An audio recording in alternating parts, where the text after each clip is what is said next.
Kids, today what I'd like to talk about is three things that we're going to divide into three separate videos. The first is going to be on presentation, and that's retouching your print so that when people look at it, it looks perfectly clean with no visual noise, no little dust and things like that. And then the next video we're going to do is on the exhibition part, where you either dry mount your photograph, or in another video we'll talk about cutting a mat for your photographs. So all this is in preparation of taking your photograph and exhibiting it in a competition, or framing it up for hanging it on a wall, or maybe giving a gift, or for yourself. So I did put up two photographs. In this photograph here, you see signs of watermarks. You can see it right here, and you can see it here, and you can see it here. Now, watermarks are caused by when your film is drying and there's stuff in the water and you haven't used photo flow or a wetting agent, you'll sometimes get these little watermarks, and they're really hard to get off. You can try film cleaner, and I just put a little bit on a cloth. This is a cotton glove, and I just put a little on, and then I wipe the surface of the film a couple times. Usually it's the glossy side of the film, and that's, if it's going to work, it'll pick up these little white marks. Usually it doesn't work.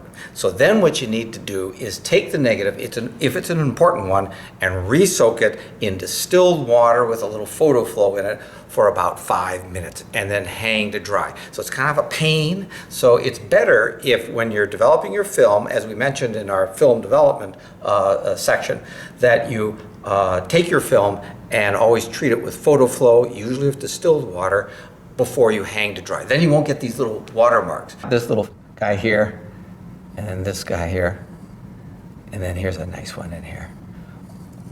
So these are, again, almost impossible to retouch. Now in our next photograph, which I'll demonstrate retouching, this is a pretty clean print of a church. And I do notice right here, and we'll see a close-up of that, whoops. Right here on the face of the church is a little dot, and right here on the roof here is a little dot. Now, it's no big deal, but I call this visual noise. And most people maybe just ignore this, but if you're looking at a photograph critically, it really stands out. So what we need to do in retouching is to actually use a dye that sinks into the surface of the paper and will camouflage or hide these little white specks.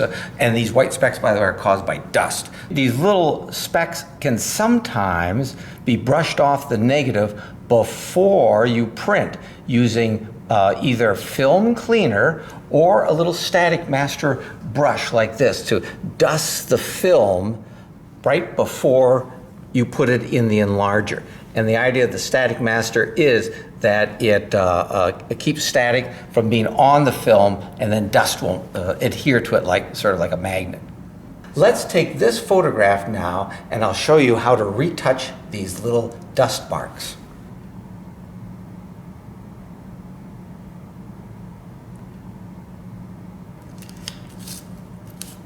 I'll just tape this down, and don't have to do this, but we'll get a little more tape here.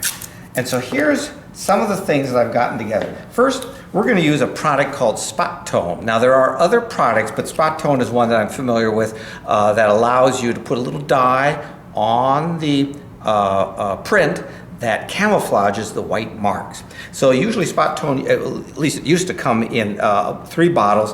One is a bottle number 3, which is a neutral black, and that's what we're using today because this is a neutral color. And then here's bottle number 0. This is for sort of your warm colored images. And then here's bottle number 1, which is a blue-black, and that's for cold tone. And of course you can mix these. So any paper color that you have can be obtained. You can get your spot tone to match that color by mixing these with little drops. Instructions come with these kits. And what I've done is I've taken the bottle number 3, which I usually use, and I poured this into this little dish, and then the spot tone has dried. So now it's like a watercolor. So I always use it in this form. Don't use it when it's wet because it isn't going to work. So I'll put these aside here. And now here's my little brush box. I have a number of little brushes here. Here's another one right here. Actually, all these are fairly bad. You want to get a brush that is a 000 red sable. They're going to be pricey. You're going to be charged maybe about 10, 15 bucks. And then you want to keep that brush separate. Don't use it for anything else except retouching. So this is the school's brushes, and they're used for all sorts of things. But I'll pick one here that looks pretty good. Well, here's one that's got a pretty good point on it. So here I'll hold this up just to show you what a pretty good point looks like here. Today we're going to use neutral black number 3, and what I've done is I've simply have poured a little bit into this dish, and I let it dry overnight. So now it's dry and I can treat it like a watercolor. So what I'll be doing is wetting my brush. So now I have my brush, I've got my spot tone. Now in this photograph it has generous borders all around it. We can almost use the borders to see how close we're going to match this tonality. Now let me point out that for retouching, and everybody retouches. Ansel Adams would retouch, but then when he got enough money, he hired somebody to retouch for him because it's kind of exacting, it takes time. I had a former student who for a while was working in our area, and for artists, photographers, both color and black and white, she was a professional retoucher, so she got her weekend employment that way, retouching. So for the old traditional prints such as black and white and color, there's always a need for retouchers. Anyway, so I'm going to advise anyone to, if they're going to retouch, to start with the blacks. Start with the dark colors because that's real easy to match. It's only when you start getting into the whites in these areas or people's faces or skies that retouching becomes harder. One reason it becomes harder is most beginners use too much spot tone on their brush. It's too dark, and so it's kind of like when they make prints. Their aperture is too big, the time is too long, and so they in their test strip or their prints, they tend to go dark really fast. And what you need to do in printing, of course, is stop the lens down to a small aperture. Use time so that your printing times are anywhere from 12 seconds to like 20 seconds or 30 seconds around in there. Not 2 seconds. That's you don't have any control. So what it's better to do is build up the density with your retouching. So let's take a plunge, and first thing I'll do is I'll get out my little shot glass, which is multi-purposed. I can take that little shot glass and we can just put a little spot tone, a little water on it, and there is a little photo flow mixed with this, and I'll just take a little dab of this spot tone, and I'll kind of bring it over here to see what it looks like here. See, it's kind of light and gray. Now let's see what it looks like when we put it on the paper.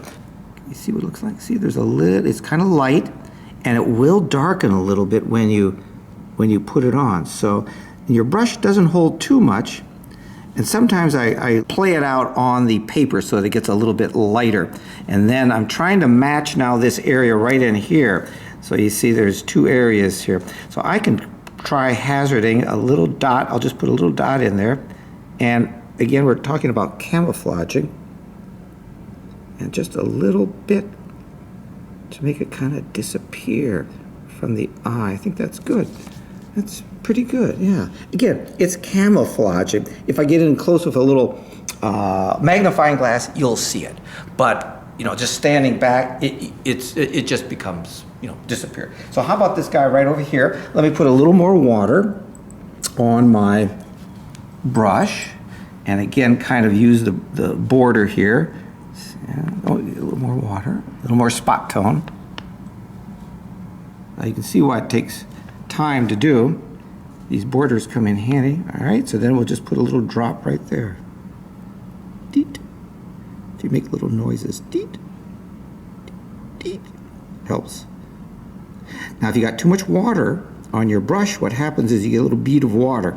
So then you got to go back. It's better to build up the density. That's not bad. I can see it a little bit.